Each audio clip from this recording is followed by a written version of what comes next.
Bahwa kegiatan zikir, suara-suara keras zikir di masjid setelah orang-orang selesai sholat ini sudah ada di zaman Rasulullah SAW.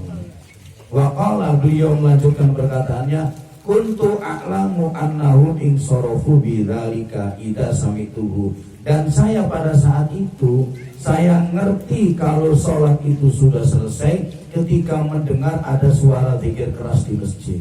Berarti hampir setiap habis sholat di masjid itu selalu ada zikir keras. Karena memang saat itu Abdullah bin Abbas masih kecil. Yang diingat Abdullah bin Abbas, pokoknya ada suara zikir rame di masjid, berarti sholat sudah selesai. Berarti ini menunjukkan kegiatan zikir di masjid habis sholat sudah ada sejak di zaman Nabi Muhammad SAW. Ini sudah cukup menjadi pedoman kita bahwa habis sholat kita berzikir. Jangan sampai karena membaca satu hadis Rasulullah itu habis sholat muter badan menghadap ke jamaah diem, kemudian dianggap yang zikir itu salah. Nah, ya. Jadi memang Rasulullah sering saya sampaikan, Rasulullah memang seperti itu Bapak Ibu. Kadangkala Rasulullah habis sholat, kadangkala Rasulullah itu habis sholat noleh ke para jamaah diem. Kadangkala Rasulullah zikir sendiri. Kadangkala Rasulullah langsung berdiri langsung tausiah. Kadangkala Rasulullah langsung berdiri langsung meninggalkan jamaah dan ngomong apa-apa. Memang sering Rasulullah seperti itu. Tetapi yang berzikir bersama-sama ini juga pernah dilakukan oleh baginda Rasulullah SAW. Jadi intinya yang nggak mau dikiran monggo, habis sholat buru-buru mau ke kantor ya nggak apa-apa.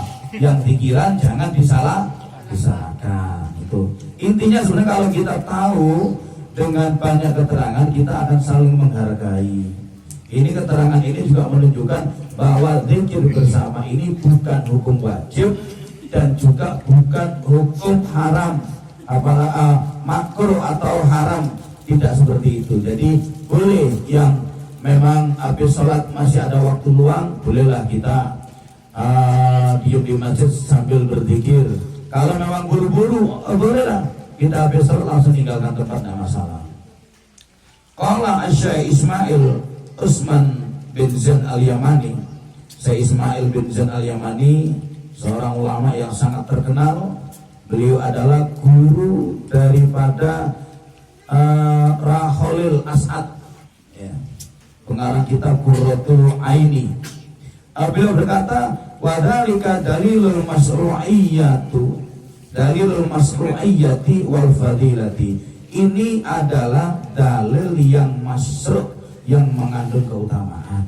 Jadi ini udah dalil dianggap dalil yang sangat kuat. Amal adkar al-maksur an Rasulullah sallallahu alaihi wasallam kama yali. Adapun beberapa zikir yang maksur dari Rasulullah sallallahu alaihi wasallam ini banyak macamnya. Jadi zikir ini ada zikir yang dari Rasul, ada namanya zikir maksurah. Ada zikir yang tidak dari Rasul. Pokoknya isinya di sana muji Allah, muji Rasulullah, tidak apa-apa. Jangan dianggap kemudian zikir yang disusun oleh para ulama dianggap bid'ah, jangan. Pokoknya di dalamnya isinya memuji kepada Allah, baik itu diajarkan Rasulullah atau tidak pernah diajarkan Rasul, asal di dalamnya muji kepada Allah, itu sejatinya yang diajarkan Rasulullah SAW. Kayak zikir yang ditulis oleh Tuan Guru Jainuddin Abdul Majid, sana banyak syair-syair yang tentu bukan Rasulullah yang ajarkan, karena isinya adalah memuji Allah, memuji Rasulullah, maka tidak masalah. Di sini ditulis yang maksurah, yang diajarkan oleh Rasulullah. Yang pertama tulisannya zikir astaghfirullahaladzim walladzi la ilaha illa huwal wa atubu ilaihi 3 kali. Ini Rasulullah yang ajarkan. Allahumma anta salam minka salam alayka ya Abdus salam tabarakta wa ta'ala ya dzal jalali wal ikram. Ini diajarkan oleh Rasulullah. Mana dalilnya? Yuk, biar tahu yang kita baca itu ada contoh dari Rasulullah sallallahu alaihi wasallam. Mustaqbilan bi hadis Nabi sallallahu alaihi wasallam. An Aisyah qalat kana Rasulullah sallallahu alaihi wasallam dari Aisyah radhiyallahu anha, Rasulullah sallallahu alaihi wasallam karena Rasulullah Aisyah bercerita, Rasulullah sallallahu alaihi wasallam idza sallama, ketika sudah selesai salam, lam yakut illa miqdara ma yaqulu Allahumma anta salamu minka salam tabarakta ya dzal jalali wal ikram. Rasulullah ketika selesai salam, beliau tidak duduk kecuali sekedar membaca Allahumma anta salam. Ini berarti Rasulullah membaca doa ini menurut riwayatnya Sayyidah Aisyah radhiyallahu anha. Keterangan diambil dari kitab Sahih Muslim halaman 932. Wa kana Nabi sallallahu alaihi wasallam, Rasulullah sallallahu alaihi wasallam yaqra'u ba'da ayatul kursi. Rasulullah selesai salat fardu selalu membaca ayat kursi. Wa suratul falak, baca surat al-falak. Wa suratul nas, baca surat an-nas. Wa suratul fatihah, baca surat al-fatihah. Jadi enggak salah kalau kemudian para ulama nyusun habis istighfar, kemudian fatihah, kemudian ayat kursi. Ya memang semuanya ada, sudah diajar oleh Rasulullah SAW. Kama ruwiyan Abi Umamah radhiyallahu anhu, sebagaimana yang telah diriwayatkan dari Abi Umamah radhiyallahu anhu, qala Nabi sallallahu alaihi wasallam, Rasulullah bersabda, man qara'a ayatul kursi, barang siapa yang membaca ayat kursi, wa qul huwallahu ahad, membaca qul huwallahu ahad, dubura kulli salatin maktubatin, di setiap selesai salat fardu, lam yamna'u minat dukhulil jannah ilal maut, maka dia tidak dilarang masuk surga kecuali ketika ada kematian. Maksudnya apa? Kita ini hidup di dunia ini, mati dulu baru masuk surga. Andai kata tidak ada kematian, orang dari dunia langsung ke surga. Kalau mau baca ini, karena ada kematian, mati dulu, singgah dulu di alam kubur, baru masuk surga. Maksudnya ada jaminan surga bagi orang yang habis sholat membaca ayat kursi dan qul huwallahu ahad. Kemudian ada orang baca dianggap bid'ah ahli neraka. Ini kan masya Allah ya. Kita sih sebenarnya tidak ngurusin itu, tapi kalau keterlaluan juga kan jengkel juga lah ya. Lagi enak-enaknya jengkel, kemudian pulang-pulang dibilang bid'ah. Kemudian yang dibilang bid'ah ngerti apa-apa, guna percaya. Ini saya ceritakan pengalaman saya. Pentingnya kita memahami dalil amaliat kita. Di daerah Kalimantan ada guru dari Jawa ditugas, dari pondok ditugas ke Kalimantan. Dia ahli kitab, tapi tidak pernah mencari dalil yang kaitannya dengan amalia.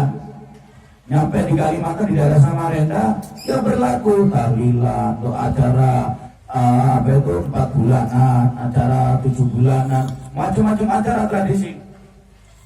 Kemudian adalah orang yang datang tamatan dari Timur Tengah. Dia menceritakan, Ustaz, sampai hari ini jangan ngajarkan ini. Ini adalah ajaran yang tidak pernah diajar oleh Nabi. Diterangkan semuanya. Kemudian sang ustadznya ini tidak bisa jawab apa-apa, karena memang nggak tahu. Inilah tidak ada dalilnya. Ditunjukkan kalau tahlilan 7 hari, terus 21 40 hari, 100 hari ini mengikuti agama lain. Kaget ya. Ini loh keterangannya. Waktu itu ada video orang yang itu masuk Islam, yang menceritakan seperti itu kan ada video, siapa namanya itu? Lupa saya. Tidak lagi. Ya, kemudian dia masuk Islamnya salah alamat, akhirnya menjelekkan bahwa tradisi-tradisi yang ada di NU itu dianggap menyamai agamanya dia dulu. Tapi akhirnya dia dipanggil oleh pengurus NU cabang Solo, dipanggil, dia mati minta maaf, tapi videonya sudah kadang tersebar. Akhirnya apa? Satu kampung itu Pak, ustadznya sama jamaahnya semuanya Wahabi semua. Hanya gara-gara nggak tahu kalau amalia selama ini ada dalilnya. Nah, ini yang sangat prihatin bagi kita.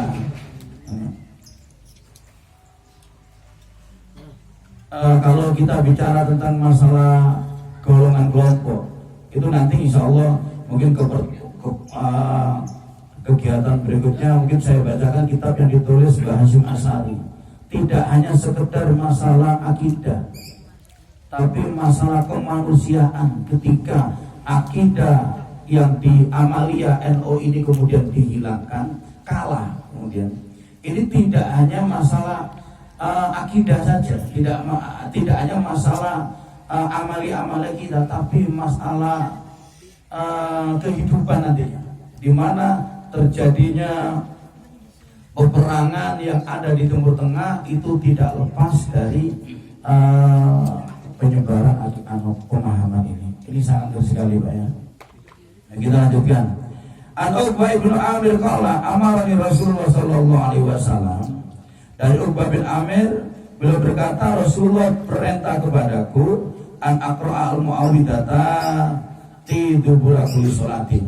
Memerintahkan agar supaya aku membaca surat Muawwidzatain setiap sholat. Jadi tadi qul huwallahu ahad, sekarang ada qul a'udzu billahi sama qul a'udzu birabbil falaq.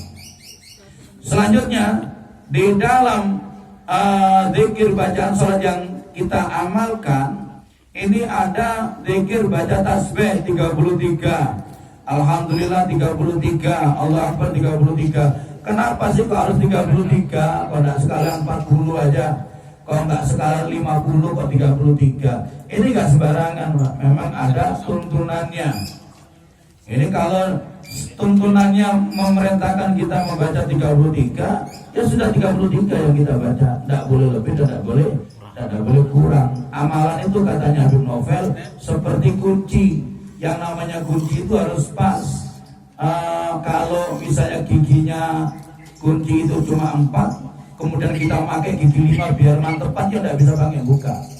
Atau kurang gigi 4, di sana dipasangi kunci yang bergigi 3, tidak bisa dibuka. Ini kaitannya dengan amalan yang kalau sudah ada ketentuan jumlahnya. Diceritakan an Abi Hurairah qala Abu Dar, riwayat dari sahabat Abu Hurairah di mana menceritakan Abu Dar pernah menyampaikan sesuatu kepada Rasulullah. Kata Abu Dar, ya Rasulullah, dahaba ashabar busur bil ujur, ya Rasul, sahabat-sahabatku yang kaya-kaya itu telah melewati kami dengan pahala. Orang-orang kaya itu pahalanya lebih banyak daripada kami, ya Rasul. Yusalluna kama nusalli. Mereka orang kaya sholat seperti sholat kami. Wa yasumuna kama nasumu. Mereka puasa seperti hal yang puasa yang kami lakukan. Walahum futul amwali yatasaddaquna biha wa laysa lana malun natasaddaqu bihi. Ya Rasul, mereka bersedekah dengan harta yang lebih, sementara kami orang-orang miskin tidak mampu bersedekah karena tidak punya harta yang disedekahkan. Karena ini yang bertanya pada saat itu statusnya menjadi ashabus sufa. Ashabus sufa itu orang, ada sekitar 60 sahabat Nabi ashabus sufa, tinggal di pinggir masjid. Ashabus sufa ini tidak punya rumah, tidak punya pekerjaan. Pekerjaannya hanya nunggu ayat turun dan nunggu sabda Nabi. Cuma pekerjaannya ngafalin ayat sama ngafalin hadis itu aja. Kalau sekarang ini ya seperti santri lah. Santri tinggalkan rumahnya, tinggal di pinggir rumah kiai karena nunggu ilmunya kiai. Tapi santri sekarang sudah ada kamarnya, rumahnya bagus, makannya enak ya. Kalau santri dulu betul-betul santri di zamannya Rasulullah atau Ashabus Sufa. Abu Dar ini salah satu sahabat yang tidak punya apa-apa. Jadi bertanya, ya Rasul, gimana nih ya Rasul? Orang kaya-kaya melewati kami balanya, kami tidak bisa, ini gimana? Akhirnya Rasulullah sallallahu alaihi wasallam bersabda, ya Abu Dar, ya Abu Dar, ala u'allimuka kalimatin tudriku bihinna man sabaqaka. Wahai Abu Dar, maukah kamu saya ajarkan satu kalimat, yang mana kalimat itu nanti kamu akan bisa menemui orang-orang yang pahalanya melewatimu. Maksudnya pahalamu nanti sama dengan pahalanya orang-orang kaya yang ahli sedekah. Wala yang aku kaman khalafaka, dan orang-orang yang tidak mengikuti baca ini maka dia akan ketinggalan darimu jauh. Illa man akhadha bi misli amalika. Jadi tidak ada yang bisa menyamai amalanmu, pahalanmu ini ya Budar, kecuali memang orang itu mau mengamalkan apa yang kamu amalkan. Senang Abu Dar, qala bala ya Rasulullah, ya Rasul, saya mau diajarkan satu kalimat.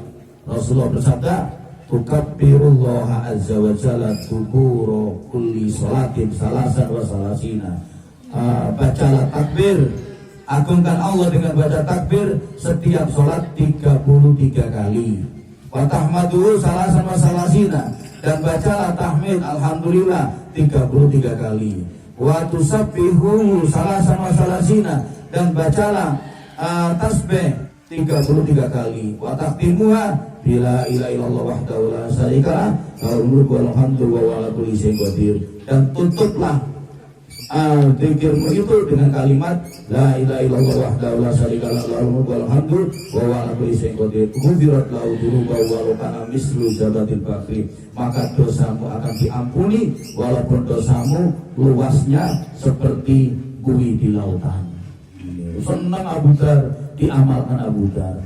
Beberapa hari kemudian Abu Dzar datang lagi kepada Rasulullah, tapi di sini nggak diceritakan hadis lain. Yang Rasul, ternyata orang-orang kaya dengar sabdamu ini dan orang-orang kaya ngamalkan ini. Ya Rasul, gimana ya Rasul? Dia sedekah, dia baca wirid ini.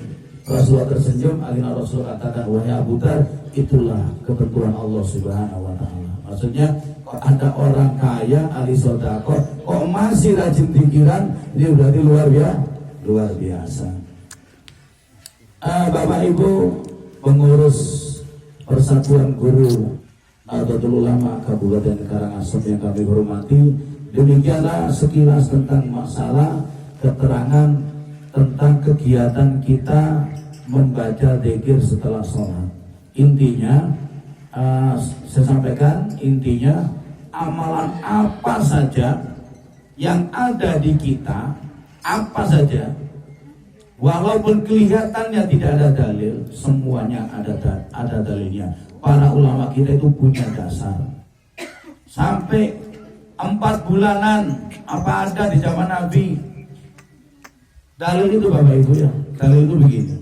Tidak hanya yang dilakukan Nabi, ya. Ada kalanya yang dilakukan Nabi itu jadi dalil.